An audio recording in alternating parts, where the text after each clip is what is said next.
Hello everyone, welcome to my YouTube channel. आज की video में बिहार दरोगा का सेट मारते हैं। ये प्रीवियस ईयर का सेट है। ये दरोगा का पीटी एग्ज़ाम का है। तो आइए देखते हैं। यदि इसका पीडीएफ चाहिए तो आप मेरे टेलीग्राम चैनल से जुड़ सकते हैं। देखिए क्वेश्चन नंबर 1, सत्तारिया किस राज्य की शास्त्रीय नृत्य शैली है? तो सत्तारिया जो है किस राज्य की शास्त्रीय नृत्य शैली है? तो ये आपका असम हो जाएगा। असम का और भी शास्त्रीय नृत्य है, जैसे बिहू हो गया, नाग नृत्य हो गया, अंकिया नाद हो गया। ये सब असम का शास्त्रीय नृत्य है। बात करें मणिपुर की, मणिपुर का आप याद रख सकते हैं, राखाल नृत्य, नटराज नृत्य, राखत, महारास, ये सब जो है मणिपुर की शास्त्रीय नृत्य है। बात करें उत्तर प्रदेश की, तो रासलीला, नौटंकी, झूला, कजरी, ये जब उत्तर प्रदेश की लोक नृत्य है। बात करें आंध्र प्रदेश की, यहाँ का कुचिपुड़ी, कुम्मी और छड़ी, ये जो है आंध्र प्रदेश का लोक नृत्य है। आइए क्वेश्चन नंबर 2 देखते हैं। भारत का प्रथम उर्वरक संयंत्र स्थापित किया गया था। तो भारत का प्रथम उर्वरक संयंत्र जो है ये सिंदरी में स्थापित किया गया था 1951 ईस्वी में। सिंदरी आपका पंजाब में स्थित है। क्वेश्चन नंबर 3 देखिए, किसी तत्व के समस्थानिक से तात्पर्य है? तो समस्थानिक का इंग्लिश होता है आइसोटॉप। समस्थानिक से क्या तात्पर्य है? पहले कुछ जान लीजिए समस्थानिक के बारे में। देखिए समस्थानिक होता क्या है? जिसमें परमाणु संख्या सेम समान होता है और द्रव्यमान संख्या जो है अलग अलग होता है। उसके बाद इसमें प्रोटॉन की संख्या समान और न्यूट्रॉन की संख्या अलग अलग होता है। तो ऑप्शन के अनुसार जाइएगा तो 2 ऑप्शन इसमें सही लग रहा है। देखिए, उस तत्व के परमाणु जिनकी द्रव्यमान संख्या अलग अलग हो, बताए जिसमें परमाणु संख्या सेम हो और द्रव्यमान संख्या अलग अलग हो। उसके बाद ऑप्शन डी है, उस तत्व के वे परमाणु जिनकी परमाणु समान हो। तो ये भी सही लग रहा है। तो ए और डी सही लग रहा है। ठीक है, जैसे आप देख सकते हैं 1H1, 1H2, 1H3, जिसमें परमाणु संख्या जो है समान है, द्रव्यमान संख्या अलग अलग हो। और एक कंडीशन और याद रख सकते हैं, जिसमें प्रोटॉन की संख्या जो है समान होती है और न्यूट्रॉन की संख्या भिन्न होती है, उसे समस्थानिक या आइसोटॉप्स कहते हैं। आइए क्वेश्चन नंबर 4 देखते हैं। देखिए, निम्नलिखित में से किस सिख गुरु ने गुरुमुखी लिपि की शुरुआत की? तो गुरुमुखी लिपि शब्द की शुरुआत किसने की थी? किस गुरु ने, किस सिख गुरु ने? तो ये गुरु अर्जुन अंगद देव ने शुरुआत की थी। ये सिख के दूसरे गुरु थे। बात करें गुरु अर्जुन देव की, इसने आदि ग्रंथ की रचना की थी और आदि ग्रंथ को जो है वर्तमान रूप जो है गुरु गोविंद सिंह ने दी थी। क्वेश्चन नंबर 5 देखिए, निम्न वक्तव्यों पर विचार कर सही उत्तर चयन कीजिए। तो सही उत्तर चयन करना, पहला कथन है हिमालय से निकलने वाली नदियाँ बारहमासी नदियाँ यानी 12 मास बहती है। सही है। हिमालय नदियों का उद्गम स्रोत हिमालय में स्थित है। ये भी सही है। तो ऑप्शन नंबर 1 ए और आर दोनों सही है और आर जो है एक की पुष्टि करता है, तो ये सही हो जाएगा। क्वेश्चन नंबर 6 देखिए, काफ़ी अच्छा क्वेश्चन है। देखिए, किसी भी राजनीतिक दल को राष्ट्रीय दल बनने के लिए कितने राज्यों में मान्यता जरूरी है? तो किसी भी राजनीतिक दल को जो है राष्ट्रीय दल बनने के लिए कितने में मान्यता जरूरी है? तो 4 राज्यों में जो है मान्यता जरूर है। टोटल अभी जो है 6 राष्ट्रीय दल है बीजेपी, कांग्रेस, सीपीआई, आम आदमी party, Bahujan Samaj party, national people's party. इसका कंडीशन और भी हो सकता है, शर्तें और भी हो सकती है। जैसे यदि वह लोकसभा अथवा विधानसभा में जो है आम चुनावों में 4 अथवा अधिक राज्य में वेद मतों का 6% प्राप्त करता है, तो इसके साथ ही वह राज्य या किसी लोकसभा में 4 सीटें प्राप्त करता है अलग अलग राज्य में, तो उसे राष्ट्रीय दल का दर्जा मिल जाएगा। और एक कंडीशन और है, कोई दल राष्ट्रीय दल की मान्यता प्राप्त करता है यदि वह लोकसभा में 2% स्थान जीतता है, यदि मत जीतता है, या सदस्य 3 या विभिन्न राज्यों में चुने जाते हैं, तो भी उसे राष्ट्रीय दल का दर्जा मिल जाएगा। और यदि वह कम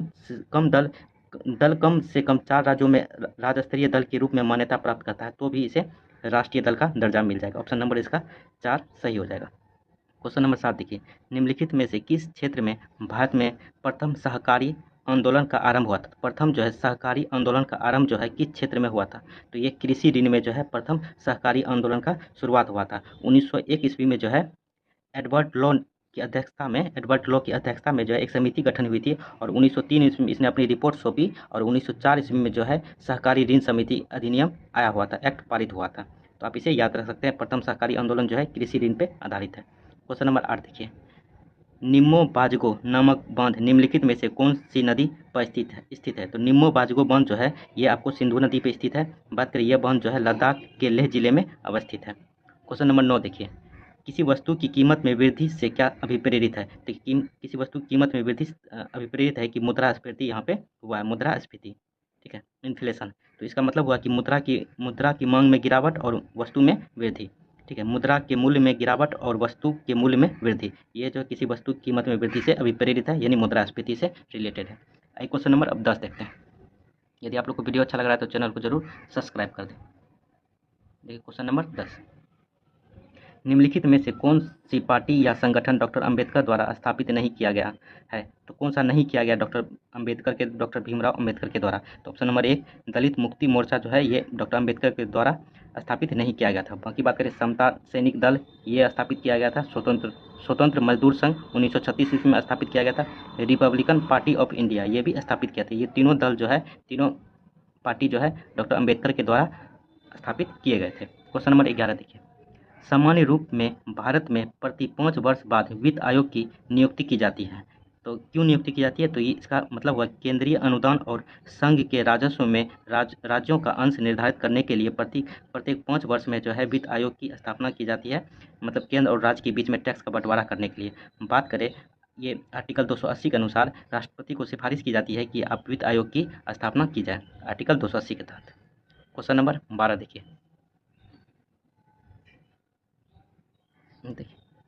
ओजोन छेद से क्या तात्पर्य है? तो ओजोन क्षेत्र से जो है छेद से क्या तात्पर्य है? तो ओजोन क्षेत्र जो ऑप्शन नंबर सी समताप मंडल में ओजोन परत की मोटाई कम होना जो है ओजोन छेद से तात्पर्य है। बात करें ओजोन को सबसे ज़्यादा मुख्य रूप से क्षय करता है तो क्लोरोफ्लोरोकार्बन, ठीक है।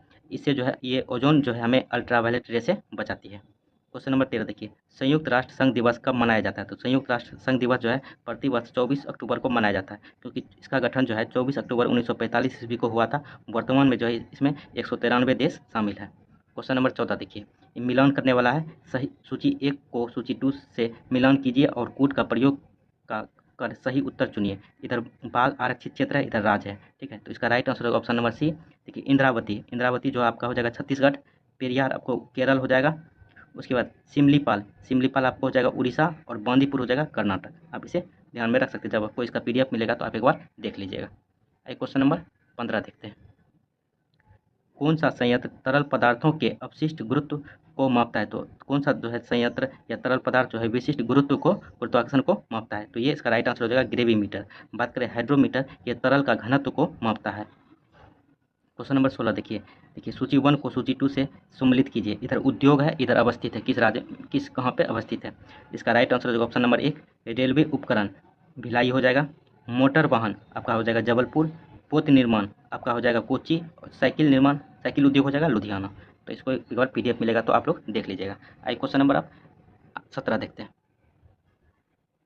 देखिए क्वेश्चन नंबर 17, पौधे मिट्टी में घुले हुए नाइट्रेट को अवशोषित करते हैं तथा उन्हें परिवर्तित कर देते हैं। तो पौधे जो है मिट्टी में घुले हुए नाइट्रेट को अवशोषित करते हैं तथा उन्हें परिवर्तित कर देते हैं किसमें? तो इसे मुक्त नाइट्रोजन में परिवर्तित कर देते हैं। और इस प्रक्रिया को जो है डीनाइट्रिफिकेशन कहा जाता है। क्वेश्चन नंबर 18 देखिए, हवा में परागन को क्या कहते हैं? तो हवा में परागन को जो है वायु परागन कहते हैं, वायु परागन। क्वेश्चन नंबर 19 देखिए, युवा जो कि प्रधानमंत्री कौशल विकास योजना के अंतर्गत एक कौशल विकास कार्यक्रम है, किसके द्वारा प्रारंभ किया गया? तो ये आपको दिल्ली पुलिस के द्वारा प्रारंभ किया गया था, दिल्ली पुलिस के द्वारा। क्वेश्चन नंबर 20 देखिए, केसर का मुख्य उत्पादक राज्य कौन सा है? तो केसर का जो है मुख्य उत्पादक राज्य है जम्मू कश्मीर है। बात करें पूरा विश्व में केसर सबसे ज़्यादा ईरान में होता है। क्वेश्चन नंबर 21 देखते हैं। देखिए क्वेश्चन नंबर 21, जल शोधन का कौन सा तरीका सूक्ष्म जीवों को नष्ट नहीं करता है? तो कौन सा जो है जल शोधन का कौन सा तरीका जो है सूक्ष्म जीवों को जो है नष्ट नहीं करता है? तो ये निस्यादन है। इसमें जो पतली ट्यूब से जल को छाका जाता है जिसमें जो होता है सूक्ष्म जीव इससे निकल के हट जाते हैं, तो निस्यादन। बाकी उबालना, क्लोरीनीकरण और पराबैंगनी विकिरण में जो है सूक्ष्म जीवों का नष्ट होता है। क्वेश्चन नंबर 22 देखिए, NSDL का पूरा नाम क्या होता है? NSDL का फुल फॉर्म क्या होता है? तो इसका फुल फॉर्म होता है नेशनल सिक्योरिटीज डिपोजिटरी लिमिटेड। आप इसे याद रख सकते हैं, national securities depository limited. Question number 23 देखिए, कीट दंश से होने वाली खुजली किसके कारण होती है? तो कीट दंश से होने वाली खुजली जो ये फॉर्मिक अम्ल से होती है, जो चींटी में पाया जाता है। बात करें एसिटिक अम्ल, ये सिरका और अचार में पाया जाता है। लैक्टिक अम्ल ये दूध में पाया जाता है। मौलिक अम्ल ये सेब में पाया जाता है। क्वेश्चन नंबर 24 देखिए, निम्न हस्तियों में से कौन रंगकर्मी है? तो निम्न हस्तियों में से कौन रंगकर्मी है? तो ये इसका राइट आंसर हो जाएगा ऑप्शन नंबर डी, सभी हो जाएगा। देखिए नसरुद्दीन शाह, गिरीश कर्नाड, डॉली ठाकुर, मकरंद देशपांडे, ये सभी जो है रंगकर्मी है। क्वेश्चन नंबर 25 देखते हैं।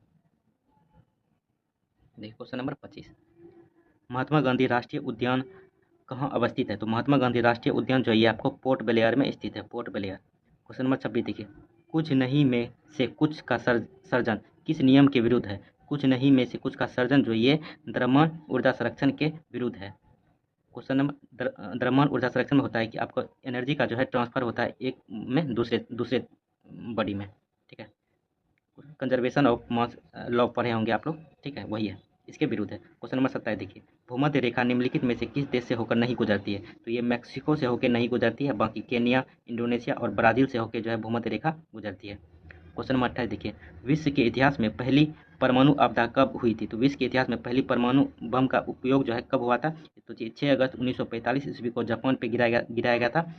ये अमेरिका के द्वारा गिराया गया था। उसके बाद 9 अगस्त को भी गिराया गया था। बात करें 6 अगस्त को लिटिल बॉय गिराया गया था अमेरिका के द्वारा, और 9 अगस्त 1945 ईस्वी को फैटमैन परमाणु बम गिराया गया था। उसके बाद बात करें 15 अगस्त 1945 ईस्वी को जापान ने सरेंडर कर दिया था अमेरिका के सामने। क्वेश्चन नंबर अब 29 देखते हैं।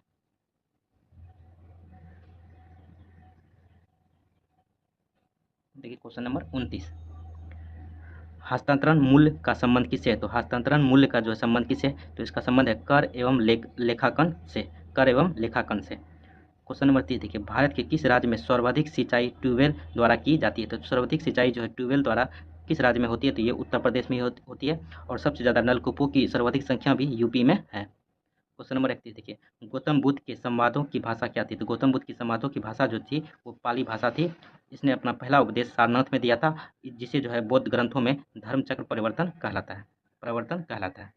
क्वेश्चन नंबर 32 देखिए, विश्व एड्स दिवस निम्नलिखित में से किस तारीख को मनाया जाता है? तो विश्व एड्स दिवस जो है कब मनाया जाता है? तो इसे 1 दिसंबर को मनाया जाता है। बात करें 2022 में इसका थीम था इक्वलाइज, अब इसे ध्यान में रखेंगे। बात करें 12 जनवरी को प्रतिवर्ष राष्ट्रीय युवा दिवस मनाया जाता है। 1 अप्रैल को मूर्ख दिवस मनाया जाता है। 1 मई को अंतर्राष्ट्रीय मजदूर दिवस मनाया जाता है, अब इसे भी ध्यान में रख सकते हैं। क्वेश्चन नंबर 33 देखते हैं। यदि आप लोग को वीडियो अच्छा लग रहा है तो चैनल को जरूर सब्सक्राइब कर दें। देखिए निम्नलिखित में से कौन सा रक्षा मंत्रालय के विभाग हैं? तो कौन सा रक्षा मंत्रालय के विभाग है? तो इसका राइट आंसर हो जाएगा ऑप्शन नंबर बी, ए, बी और सी। देखिए रक्षा विभाग, रक्षा अनुसंधान एवं विकास संगठन और रक्षा उत्पादन विभाग, ये तीनों जो है रक्षा मंत्रालय के विभाग है। बात करें एक और है, भूतपूर्व सैनिक कल्याण विभाग भी रक्षा मंत्रालय के अंतर्गत आता है। क्वेश्चन नंबर 34 देखिए, निम्नलिखित में से किस शहर में बांग्लादेश द्वारा नया कूटनीतिक केंद्र खोला जाएगा? तो बांग्लादेश के द्वारा जो है कूटनीतिक केंद्र जो है कहाँ खोला जाएगा? तो ये चेन्नई में खोला जाएगा। ये 2017 का न्यूज है। क्वेश्चन नंबर 35 देखिए, फुटबॉल में ध्यानचंद पुरस्कार 2017 से किसे सम्मानित किया गया? तो 2017 में जो फुटबॉल में जो है सम्मानित किया गया था, सैयद शाहिद हकीम को सम्मानित किया गया था। बात करें 2022 में 4 व्यक्तियों को ध्यानचंद पुरस्कार मिला हुआ है, जिसमें है अश्वनी अंकुची सी जो एथलेटिक्स से संबंधित है, धर्मवीर सिंह जो हॉकी से संबंधित है, BC सुरेश ये कबड्डी से संबंधित है, उसके बाद नीर बहादुर गुरंग जो है पैरा एथलेटिक्स से संबंधित है। ठीक है, ध्यानचंद पुरस्कार में जो है टोटल 25 जिसको दिया जाता है 25 लाख की राशि इसमें प्रदान की जाती है, आप इसे भी ध्यान में रखिएगा। आइए क्वेश्चन नंबर 36 देखते हैं। देखिए, बंगाल के विभाजन को रद्द किया गया। तो बंगाल विभाजन जो किसके द्वारा रद्द किया गया था? तो ये लॉर्ड हार्डिंग द्वारा 1911 ईस्वी में दिल्ली दरबार में रद्द किया गया था। बात करें बंगाल विभाजन जो पारित हुआ था, तो लॉर्ड कर्जन के द्वारा पारित हुआ था 1905 ईस्वी में। क्वेश्चन नंबर 37 देखिए, भारतीय रॉकेट से छोड़े गए विश्व के सबसे छोटे अंतरिक्ष यान का नाम क्या है? तो ये इसका नाम है एस्पराइटस, जो जून 2017 में छोड़ा गया था। क्वेश्चन नंबर 38 देखिए, भारत में पहली बार किसने वार्षिक आय को अनुमानित किया था? तो भारत में पहली बार वार्षिक आय को अनुमानित जो है दादा भाई नौरोजी ने किया था, नौरोजी ने। क्वेश्चन नंबर 39 देखिए, फ्रंटियर गांधी किसे कहा जाता है? तो फ्रंटियर गांधी जो है खान अब्दुल गफर खान को कहा जाता है, जिसे सीमांत गांधी भी कहा जाता है। यह पहले गैर भारतीय थे जिन्हें भारत रत्न 1987 ईस्वी में मिला था। क्वेश्चन नंबर 39 देख लीजिए, 40 देखते हैं अब। देखिए क्वेश्चन नंबर 40, निम्नलिखित में से कौन सा संविधान संशोधन राष्ट्रपति को किसी मामले को पुनर्विचार के लिए मंत्रिपरिषद को भेजने की शक्ति प्रदान करता है? तो ये 44वां संविधान संशोधन 1978 ईस्वी में मोरारजी देसाई के समय में हुआ था, जिसमें राष्ट्रपति को यह शक्ति दिया गया था कि कोई भी विधेयक जब लोकसभा और राज्यसभा से पारित होकर राष्ट्रपति के पास आता है तो उसे पुनर्विचार के लिए लोकसभा भेजा जा सकता है। 44वां संविधान संशोधन 1978 ईस्वी में। बात करें इसी में जो है संपत्ति का मौलिक अधिकार से संपत्ति का अधिकार को निकाल के कानूनी अधिकार बनाया गया था। क्वेश्चन नंबर 41 देखिए, सूची 1 को सूची 2 से मेल कीजिए और नीचे दिए गए कूट में से सही उत्तर चुनिए। इधर वैधानिक प्रावधान, इधर स्रोत है। जैसे इसका राइट आंसर है ऑप्शन नंबर सी। ठीक है, मौलिक अधिकार जो है आपको अमेरिका का अधिकार पत्र से लिया गया है। उसके बाद राज्य के नीति निर्देशक तत्व आपको लिया गया है आयरिश के संविधान से। उसके बाद संसदीय सरकार आपको ब्रिटिश के संविधान से लिया गया, और केंद्र राज्य संबंध जो है कनाडा के संविधान से लिया गया है। जब PDF मिलेगा तो आप इसे एक बार देख लीजिएगा। PDF आपको टेलीग्राम चैनल पर मिलेगा, टेलीग्राम का लिंक आपको डिस्क्रिप्शन बॉक्स में दिया हुआ है। क्वेश्चन नंबर 42 देखिए, किसे भारत का नियंत्रक एवं महालेखा परीक्षक नियुक्त किया गया? तो नियंत्रक एवं महालेखा परीक्षक जो है 2017 से 20 तक जो है राजीव महर्षि रहे थे। वर्तमान में जो है आपको ये याद रखना है, वर्तमान में जो गिरीश चंद्र मुर्मू है, सीएजी की चर्चा आर्टिकल 148 में किया गया है। क्वेश्चन नंबर 43 देखिए, सर क्रिक विवाद किन दो देशों के मध्य है? तो सर क्रिक विवाद जो है भारत और पाकिस्तान के बीच में विवाद है। बात करें, यह क्षेत्र जो है सर क्रिक, ये गुजरात राज्य में स्थित है और भारत का सबसे पश्चिमी बिंदु भी सर क्रिक को कहा जाता है। और पश्चिमी बिंदु को गोहर भी कहा जाता है, गोहर या घोर, आप इसे भी ध्यान में रख सकते हैं। क्वेश्चन नंबर 44 देखिए, किस देश ने वर्ष 2040 तक पेट्रोल और डीजल कारों की बिक्री पर पूरी तरह प्रतिबंध लगाने का निर्णय लिया है? तो पेट्रोल और डीजल कारों पे जो है पूरी तरह प्रतिबंध लगाने का निर्णय 2040 तक किसने किया है? तो इसका राइट आंसर हो जाएगा आपको फ्रांस, ठीक है। मगर इसमें दो दिया है, फ्रांस भी दिया है, ब्रिटेन भी दिया है। ब्रिटेन भी 2040 तक किया था, मगर इसका टाइम पीरियड जो घटा के 2030 ही कर दिया गया है। 2030 तक ही पेट्रोल और डीजल कारों को जो है पूरी तरह से प्रतिबंध कर देगा ब्रिटेन, और फ्रांस रखा है इसका लक्ष्य 2040, ठीक। क्वेश्चन नंबर 45 देखिए, निम्नलिखित में से कौन सा मोबाइल ऐप केंद्रीय ग्रामीण विकास मंत्रालय द्वारा सड़कों के रखरखाव हेतु बनाया गया है? तो इस ऐप का नाम है आरंभ, ये न्यूज जुलाई 2017 का ही है। क्वेश्चन नंबर 46 देखते हैं, भारत के किस राज्य को यूएन पब्लिक सर्विस अवार्ड से सम्मानित किया गया? तो भारत के किस राज्य को जो है यूएन पब्लिक सर्विस अवार्ड से सम्मानित किया गया? तो वेस्ट बंगाल यानी पश्चिम बंगाल को सम्मानित किया गया। यहाँ के मुख्यमंत्री ममता बनर्जी हैं। क्वेश्चन नंबर 47 देखिए, ग्लोबल हंगर इंडेक्स निम्नलिखित में से किसके द्वारा प्रकाशित किया जाता है? तो ग्लोबल हंगर इंडेक्स जो है ये आपका option number B International Food Policy Research Institute के द्वारा जो है पब्लिश किया जाता है। बात करें, भारत का स्थान 2022 में इसमें 107वां था। क्वेश्चन नंबर 48 देखिए, नागल किसके लिए जाना जाता है? तो नागल जो है ये उर्वरक के लिए जाना जाता है, ये पंजाब में पड़ता है। बात करें, प्रथम उर्वरक कारखाना सिंदरी जो है 1951 ईस्वी में यहाँ पे स्थापित किया गया था नागल में, जो पंजाब में पड़ता है। क्वेश्चन नंबर 49 देखते हैं,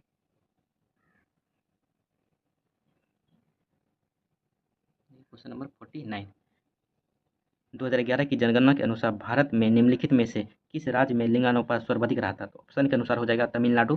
तमिलनाडु में जो है प्रति 1000 पुरुष पे 996 महिला थी। उसके बाद ऑप्शन के अनुसार सबसे ज़्यादा पूछा जाता है तो केरल में है, केरल में 1000 पुरुष पे 1084 महिला है। उसके बाद बात करें गोवा में 1000 पुरुष पे 973 महिला है। कर्नाटक में बात करें तो 973 ही है। सिक्किम में बात करें तो 890 है। एक और याद रखिएगा, आंध्र प्रदेश में 993 है। क्वेश्चन नंबर 50 देखिए, लूसी दुनिया का सबसे बड़ा ज्वालामुखी विस्फोट किसमें हुआ है? तो लूसी ज्वालामुखी जो है विस्फोट जो है कहाँ पे हुआ है? तो ये इंडोनेशिया में हुआ है। क्यों प्रसिद्ध है लूसी? क्योंकि यह विश्व का सबसे बड़ा कचरा ज्वालामुखी है, कचरा वाला ज्वालामुखी है। क्वेश्चन नंबर 51 देखिए, क्वेश्चन नंबर 51, निम्न में से कौन सी प्रार्थना समाज की मांग नहीं थी? पहले नहीं देख लेते हैं। ऑप्शन नंबर डी, औपृष्यता की समाप्ति जो है प्रार्थना समाज की स्थापना मतलब मांग नहीं थी। बाकी स्त्री शिक्षा, विधवा पुनर्विवाह, लड़के एवं लड़कियों की विवाह आयु में वृद्धि, ये सब जो थी प्रार्थना समाज की मांग थी। बात करें प्रार्थना समाज की स्थापना की तो 1867 ईस्वी में मुंबई में केशव चंद्र सेन के सहयोग से आत्माराम पांडुरंग ने प्रार्थना समाज की स्थापना की थी। क्वेश्चन नंबर 52 देखते हैं, भारत के लिए अमेरिका के कच्चे तेल का पहला नवभार या शिपमेंट किस बंदरगाह पे पहुंचा था? तो ये आपका प्रायद्वीपीय बंदरगाह पे पहुंचा था, जो उड़ीसा में पड़ता है। ये अक्टूबर 2017 का न्यूज़ है। बात करें दिसंबर 2022 में कच्चे तेल का आयात मतलब भारत में आने वाला सबसे बड़ा बाजार जो है रूस का बाजार है। सबसे ज़्यादा रूस से जो है कच्चे तेल का निर्यात होता है, ठीक है। तो दिसंबर 2022 का न्यूज़ है। क्वेश्चन नंबर 53 देखिए, देखिए रामनाथ कोविंद भारत के राष्ट्रपति बने। तो रामनाथ कोविंद जो भारत के कौन से राष्ट्रपति थे? तो ये 14वें राष्ट्रपति थे और 15वें राष्ट्रपति अभी श्रीमती द्रौपदी मुर्मू बने हैं, ठीक है, जो दूसरी महिला राष्ट्रपति है। उसके बाद ये पहली आदिवासी महिला है। द्रौपदी मुर्मू राष्ट्रपति बनने से पहले झारखंड की राज्यपाल थी, आप इसे भी ध्यान में रख सकते हैं। क्वेश्चन नंबर 54 देखिए, सूची 1 को सूची 2 के साथ सम्मिलित करें और सही उत्तर चुनें। इधर है सिंधु सभ्यता, इधर स्थित है। तो देखिए इसका राइट आंसर हो जाएगा ऑप्शन नंबर बी, लोथल जो है आपका गुजरात में पड़ता है। उसके बाद रोपर आपको पंजाब में पड़ता है। राखी गढ़ी आपका हरियाणा में पड़ता है। कालीबंगा राजस्थान में पड़ता है, इसे भी ध्यान में रख सकते हैं। आइए क्वेश्चन नंबर 55 देखते हैं। क्वेश्चन नंबर 55, भारत के संविधान की उद्देशिका की प्रस्तावना के बारे में निम्नलिखित में से कौन सा कथन सही है? उद्देशिका यानी प्रस्तावना के बारे में कौन सा कथन सही है? तो ये तीनों कथन जो है सही है। तो देख लेते हैं। उद्देशिका स्वयं न्यायालय में परिवर्तनीय नहीं है। उसके बाद उद्देशिका उन उद्देश्यों को बताती है जिन्हें संविधान स्थापित करना और आगे बढ़ाना चाहता है। उद्देशिका स्रोत को इंगित करती है जहाँ से संविधान अपना प्राधिकार प्राप्त करता है। ये तीनों कथन जो है सही है। देखिए, उद्देशिका स्वयं न्यायालय में परिवर्तनीय नहीं है। देखिए, अभी फिलहाल में जब केशवानंद भारती आया था तो उद्देशिका को जो है भारतीय संविधान का भाग माना था, तो इसमें भी परिवर्तन किया जा सकता है, मगर जब बना था उसके अनुसार से ये तीनों सही है। क्वेश्चन नंबर 56 देखिए, निम्नलिखित में से कौन सा कथन पेटेंट के संदर्भ में सही नहीं है? तो पेटेंट क्या होता है कि कोई भी दवाई बनाया जाता है कोई भी कंपनी द्वारा, तो वो पेटेंट जो है खुद अपने पास रखता है, तो उसके अनुसार जो कौन सा कथन सही नहीं है, पहले सही नहीं है देख लेते हैं। तो ऑप्शन नंबर सी सही नहीं है, वहाँ अनंत समय के लिए किया जाता है, वह जो है अनंत समय के लिए किया जाता है, तो ये सही नहीं है, बाकी सब सही है। देख लेते हैं सही। पेटेंट एक विशिष्ट प्रकार का अधिकार है जो किसी आविष्कार या कोई उत्पादन या प्रक्रिया जो किसी कार्य को नए तरीके से करना है के लिए प्रदान किया जाता है। सही है। पेटेंट अपने मालिक को उसके आविष्कार की सुरक्षा प्रदान करता है। सही है। पेटेंट मालिक के पास यह अधिकार है कि वह यह निर्धारित कर सके कि उसके आविष्कार को कौन इस्तेमाल कर सकता है। ये भी सही है। ए बी और डी तीनों सही है, ऑप्शन नंबर सी गलत है। क्वेश्चन नंबर 56 देख लें। 57 देखते हैं। देखिए, क्वेश्चन नंबर 57, ब्रह्मपुत्र नदी अपनी स्रोत से लेकर डेल्टा तक गुजरती है, तो ब्रह्मपुत्र कहाँ से निकलती है और कहाँ जाके मिलती है? तो कौन कौन देश से होकर गुजरती है? तो ये चीन, भारत और बांग्लादेश से होके जो है अरब सागर में गिरती है। बात करें बंगाल की खाड़ी में गिरती है, सॉरी। उसकी बात करें चीन, भारत और बांग्लादेश। भारत में जो अरुणाचल प्रदेश में इन करती है, उसके बाद बांग्लादेश में भी जाती है। क्वेश्चन नंबर 58 देखिए, निम्नलिखित में से कौन सा देश भारत की सीमा से नहीं लगता है? तो कौन सा देश जो है भारत की सीमा से नहीं लगता है? तो ऑप्शन नंबर बी ताइवान जो है भारत की सीमा से नहीं लगता है, बाकी चीन, बर्मा और भूटान जो भारत की सीमा से लगता है।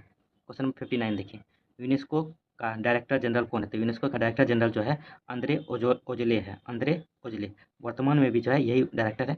इसका टाइम पीरियड 2017 से 2021 था, इसे फिर आगे बढ़ा दिया गया इसका कार्यकाल। क्वेश्चन नंबर 60 देखिए, किस राजनीतिक ने द कोलिएशन ईयर्स 1996 टू 2012 पुस्तक जो है नामक पुस्तक लिखी है? तो ये प्रणब मुखर्जी के द्वारा लिखा गया है। क्वेश्चन नंबर 61 देखते हैं।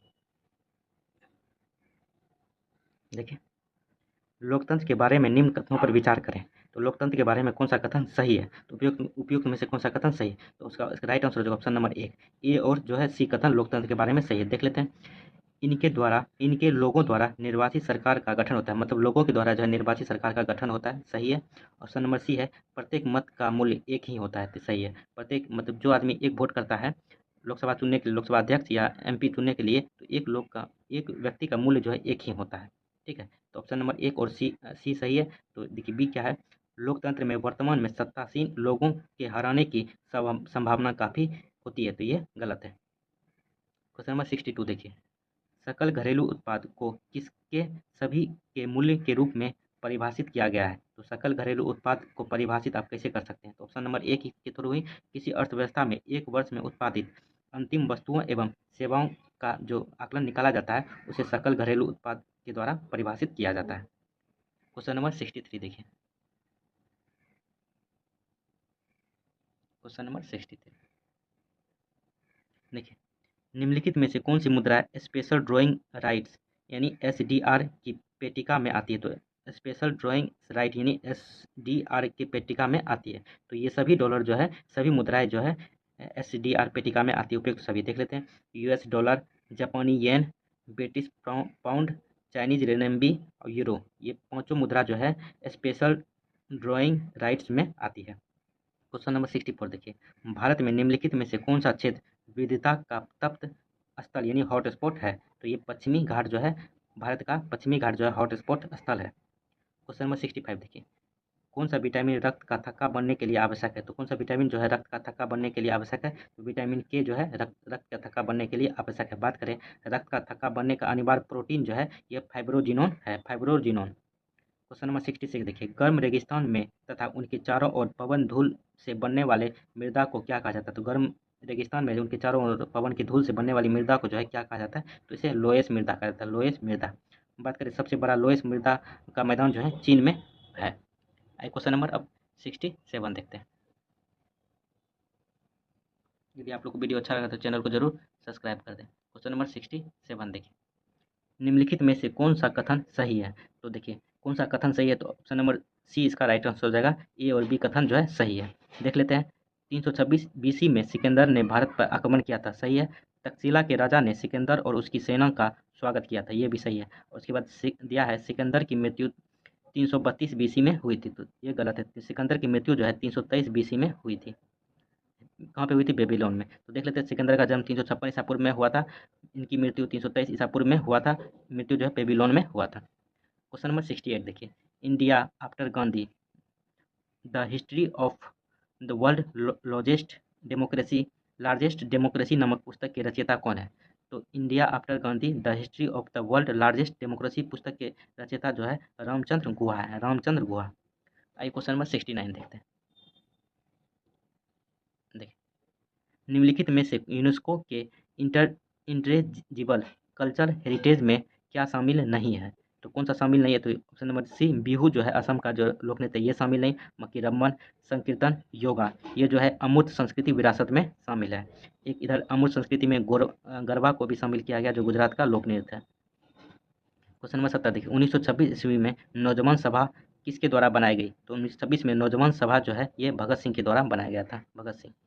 क्वेश्चन नंबर 71 देखिए, संयुक्त राष्ट्र संघ ने वर्ष 2017 को डैश के लिए अंतर्राष्ट्रीय वर्ष घोषित किया था। 2017 के लिए जो है ये अंतर्राष्ट्रीय वर्ष विकास के लिए सतत पर्यटन के लिए घोषित किया गया था। और 2023 में जो घोषित किया गया है ये अंतर्राष्ट्रीय बाजरा वर्ष यानी मोटे अनाज के लिए घोषित किया गया था। आप इसे ध्यान में रखिएगा, 2023 वाला अंतर्राष्ट्रीय बाजरा वर्ष के लिए घोषित किया गया है। क्वेश्चन नंबर 72 देखिए, किताब उल हिंद पुस्तक किसके द्वारा लिखी गई? तो किताब उल हिंद जो है ये पुस्तक अलबरूनी के द्वारा लिखा गया है। क्वेश्चन नंबर 73 देखिए, फरवरी 2017 में किस बैंक को भारतीय रिजर्व बैंक ने अनुसूचित बैंक का दर्जा दिया था? तो इस बैंक का नाम था इक्विटास लघु वित्त बैंक, जो फरवरी 2017 में इसे जो है अनुसूचित बैंक का दर्जा मिला था, और फरवरी में इसे मिला था, और अगस्त 2017 में जो है ये उज्जीवन लघु वित्त बैंक को जो है अनुसूचित बैंक का दर्जा मिला हुआ था। ठीक है, तो आप इसे समय याद रख सकते हैं। क्वेश्चन नंबर 74 देखिए, धारणीय विकास की संकल्पना किससे संबंधित है? तो धारणीय विकास की संकल्पना जो ये निष्क्रिय स्रोत से संबंधित है। बात करें, इसका मतलब होता है प्राकृतिक संसाधनों का न्यूनतम दोहन जो है ये धारणीय विकास का संकल्पना है। क्वेश्चन नंबर 75 देखिए, इसमें से मिलान करने वाला इधर आश्रम है, इधर आयु, निम्नलिखित को सम्मिलित कीजिए। इधर आश्रम है, इधर आयु है, तो ब्रह्मचर्य की इसका राइट आंसर होगा ऑप्शन नंबर डी। तो ब्रह्मचर्य की आयु जो है जब भी वैदिक सभ्यता की चर्चा की जाती है तो चार आश्रम में बांटा गया है, ब्रह्मचर्य, गृहस्थ, वानप्रस्थ और संन्यास। तो ब्रह्मचर्य का आयु जो है जन्म से 25 वर्ष है, गृहस्थ का आयु 25 से 50 वर्ष है, वानप्रस्थ का आयु 50 से 75 वर्ष है, उसके बाद संन्यास की आयु जो है 75 से 100 वर्ष के बीच में है। आप इसे ध्यान में रख सकते हैं। आइए क्वेश्चन नंबर 76 देखते हैं। क्वेश्चन नंबर 76, निम्नलिखित में से किन्हें ऊर्जा संग्रहण के लिए इस्तेमाल किया जा सकता है? तो ऊर्जा संग्रहण के लिए इनमें से किसे इस्तेमाल किया जा सकता है? तो option number D, A B C D तीनों को जो है ऊर्जा संरक्षण के लिए इस्तेमाल किया जा सकता है। बात करें संपीड़न वायु की, स्प्रिंग की, बैटरी की और संधारित्र की, ये तीनों को जो है ऊर्जा संग्रहण के लिए इस्तेमाल किया जाता है। क्वेश्चन नंबर 77 देखिए, क्वेश्चन नंबर 77 देखिए, ब्लू चिप कंपनी क्या है? तो ब्लू चिप कंपनी जो है क्या है? तो इसका राइट आंसर हो जाएगा ब्लू चिप कंपनी आर्थिक रूप से बहुत मजबूत होती है। ब्लू चिप कंपनी का तात्पर्य यही है। आइए क्वेश्चन नंबर 78 देखते हैं, काफ़ी अच्छा क्वेश्चन है। यदि आप लोग को वीडियो अच्छा लगा तो चैनल को जरूर सब्सक्राइब कर दें। देखिए क्वेश्चन नंबर 78 देखिए, राजस्व में रैयतवारी प्रयोग का प्रारंभ किसके द्वारा किया गया? तो राजस्व में रैयतवारी का प्रयोग जो है ये थॉमस मुनरो के द्वारा प्रयोग किया गया था 1820 ईस्वी में। थॉमस मुनरो जो था मद्रास के गवर्नर जनरल थे। इसमें रैयतवारी में होता क्या था कि जमींदारों के स्थान पर जो है किसानों को भूमि का स्वामी बना दिया जाता था। ठीक है, यह व्यवस्था जो है यह मद्रास, मुंबई एवं असम के कुछ भाग में लागू किया गया था थॉमस मुनरो के द्वारा। क्वेश्चन नंबर 79 देखिए, निम्नलिखित में से कौन से अग्नेय चट्टान नहीं है? तो कौन सा जो है अग्नेय चट्टान नहीं है? तो ऑप्शन नंबर डी, सेल जो है अग्नेय चट्टान नहीं है, ये जो है अपसादी चट्टान है। मक्की पेरिडोडाइट, ग्रेनाइट, कोमोटाइट, ये जो है अग्नेय चट्टान है। क्वेश्चन नंबर 80 देखिए, महिला क्रिकेट आईसीसी विश्व कप 2017 किस देश ने जीता है? तो 2017 का जो है महिला आईसीसी विश्व कप जो है ये इंग्लैंड ने जीता था। किसको हरा के? भारत को हरा के।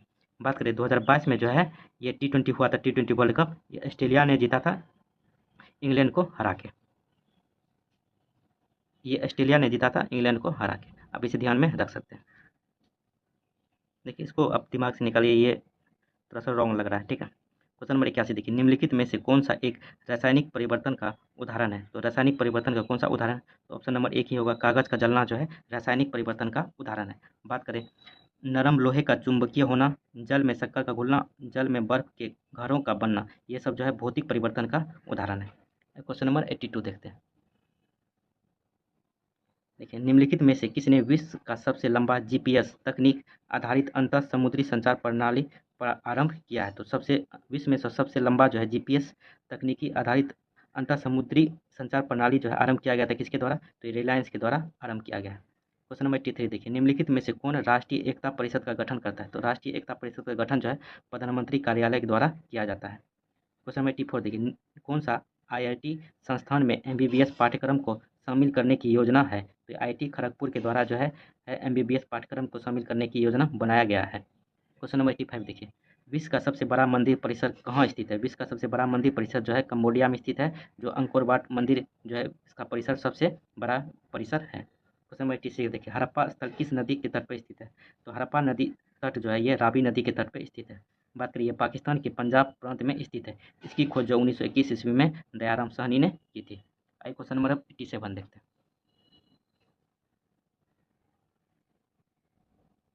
क्वेश्चन नंबर 87 देखिए, KNO3 रासायनिक सूत्र है। KNO3 जो है रासायनिक सूत्र है किसका? तो ये पोटासियम नाइट्रेट का जो है रासायनिक सूत्र है। बात करें इसका उपयोग, KNO3 पोटासियम नाइट्रेट का उपयोग, इसका उपयोग उर्वरक के रूप में किया जाता है। क्वेश्चन नंबर 88 देखिए, निम्नलिखित में से कौन सा कथन सही नहीं है? पहले सही नहीं देख लेते हैं। तो ऑप्शन नंबर बी जो है सही नहीं है, ड्रोसेरा परजीवी दिया है, ये सही नहीं है। उसके बाद ऑप्शन डी भी जो है फंगस सोपोसी, ये भी सही नहीं है ऑप्शन के अनुसार। देखिए, ड्रोसेरा जो है परजीवी दिया है, परजीवी नहीं होता, ये कीट भक्षी पौधा होता है। और फंगस जो है सोपोसी दिया है, ये सोपोसी नहीं होता, परपोसी होता है और अपघट करता होता है, अपघटन करता। बात करें बाकी, ये सैंडलवुड आंशिक मूल परजीवी सही है। नेफेथेंस मांसाहारी, ये सही है। ऑप्शन नंबर ए और सी सही है। बाकी बी और डी जो गलत था, इसको सही हम करके बता दिए। क्वेश्चन 89 देखिए, निम्नलिखित में से कौन सा गैसीय वायु का प्रदूषण नहीं है? तो गैसीय वायु का प्रदूषण कौन सा नहीं है? ऑप्शन के अनुसार नाइट्रोजन जो है गैसीय वायु का प्रदूषण नहीं है। बाकी सल्फर के ऑक्साइड, नाइट्रोजन के ऑक्साइड और धुआं, ये तीनों जो है गैसीय वायु का प्रदूषण है। क्वेश्चन नंबर 90 देखिए, किस राज्य ने ऑपरेशन दुर्गा नामक कार्यक्रम महिला सुरक्षा के लिए आरंभ किया है? तो किस राज्य ने जो है ऑपरेशन दुर्गा नामक जो कार्यक्रम महिला के लिए शुरू किया है? तो ये हरियाणा सरकार के द्वारा किया गया है। बात करिए, न्यूज़ 2017 का ही है, ठीक है। क्वेश्चन नंबर 91 देखिए, सुनहरा चावल यानी गोल्डन राइस है, तो सुनहरा चावल या गोल्डन राइस किसे कहते हैं? तो ऑप्शन नंबर सी, ये एक ट्रांसजेनिक चावल की किस्म जिसमें केरोटीन के लिए जिन तत्व उपलब्ध होते हैं, इसे सुनहरा चावल या गोल्डन राइस कहा जाता है। क्वेश्चन नंबर 92 देखिए, नीति आयोग के उपाध्यक्ष कौन है? तो नीति आयोग के उपाध्यक्ष जो है राजीव कुमार है। वर्तमान में बात करें, ये पहले थे, वर्तमान में जो उपाध्यक्ष सुमन कुमार बेरी है, ठीक है। और इसके नीति आयोग के सीईओ जो है BVR सुब्रमण्यम है। नीति आयोग के अध्यक्ष जो है खुद प्रधानमंत्री होते हैं। ये योजना आयोग के स्थान पर नीति आयोग को लाया गया था। क्वेश्चन नंबर 93 देखिए, भारत के राष्ट्रीय कैलेंडर का यह पहला मास है। तो भारतीय कैलेंडर का जो पहला मास जो है कौन सा होता है? तो चैत्र होता है। ये शक संवत पर आधारित है और आखिरी मास जो है फागुन होता है। क्वेश्चन नंबर 94 देखिए, मानव रक्त में पीएच साधारणतः कितना होता है? तो मानव रक्त में पीएच साधारण जो है 7.5 से 8 होता है, ठीक है। इसका यदि एक्यूरेट पूछता है 7.4 होता है, तो यह ऑप्शन के अनुसार यही राइट लग रहा है। क्वेश्चन नंबर 95 देखिए, पुस्तक I too white I do on reform rhetoric and resolve के रचयिता कौन है? तो इस पुस्तक के लिए रचयिता जो है रघुराम राजन है, जो भारत के RBI के गवर्नर भी रहे हैं।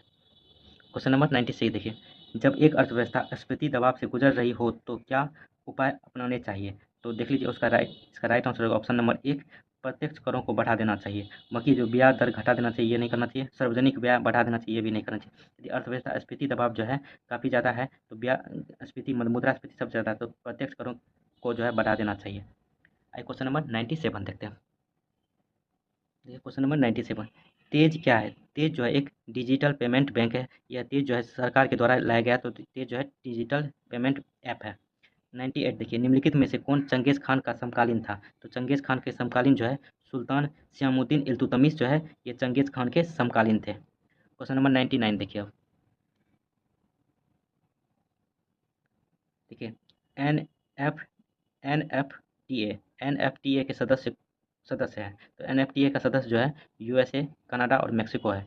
NFTA क्या होता है? North American free trade agreement. इसमें जो है USA, कनाडा और मेक्सिको जो है फ्री में ट्रेड कर सकते हैं एक दूसरे देश के साथ। क्वेश्चन नंबर 100 देखिए, सर्वोच्च न्यायालय के निजता के अधिकार को संविधान के किस मूलभूत अधिकार के अधीन रखा गया है? तो सर्वोच्च न्यायालय में जो निजता का अधिकार जो है किस मूल संविधान के अंतर्गत यानी किस आर्टिकल के द्वारा रखा गया है? तो आर्टिकल 21 के थ्रू रखा गया है। आर्टिकल 21 में जो है निजता का अधिकार है। बात करें आर्टिकल 14 में जो 6 प्रकार की स्वतंत्रता है, पहले 7 प्रकार की थी, संपत्ति के अधिकार को हटा के इसको कानूनी अधिकार बना दिया गया है। उसके अनुच्छेद 19 में जो है प्रेस की स्वतंत्रता है, उसके बाद झंडा फहराने की स्वतंत्रता है।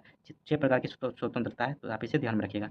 आर्टिकल 14 है विधि के समक्ष समता, विधि के समक्ष यानी कानून के समक्ष समानता जो है आर्टिकल 14 में दिया गया है। आर्टिकल 20 में जो है अपराधों के लिए दोष सिद्धि के संबंध में संरक्षण, जब तक अपराध के लिए दोष सिद्ध नहीं होते तब तक उसे संरक्षण दिया जाएगा, आर्टिकल 20 में है। तो टोटल 100 क्वेश्चन देख लीजिए। इसका पीडीएफ चाहिए तो आप मेरे टेलीग्राम चैनल से जुड़ सकते हैं। टेलीग्राम का लिंक आपको डिस्क्रिप्शन बॉक्स में मिल जाएगा। चलिए कैसा लगा वीडियो कमेंट करके जरूर बताएं। चैनल को जरूर आप लोग सब्सक्राइब करें। चलिए थैंक यू, जय हिंद।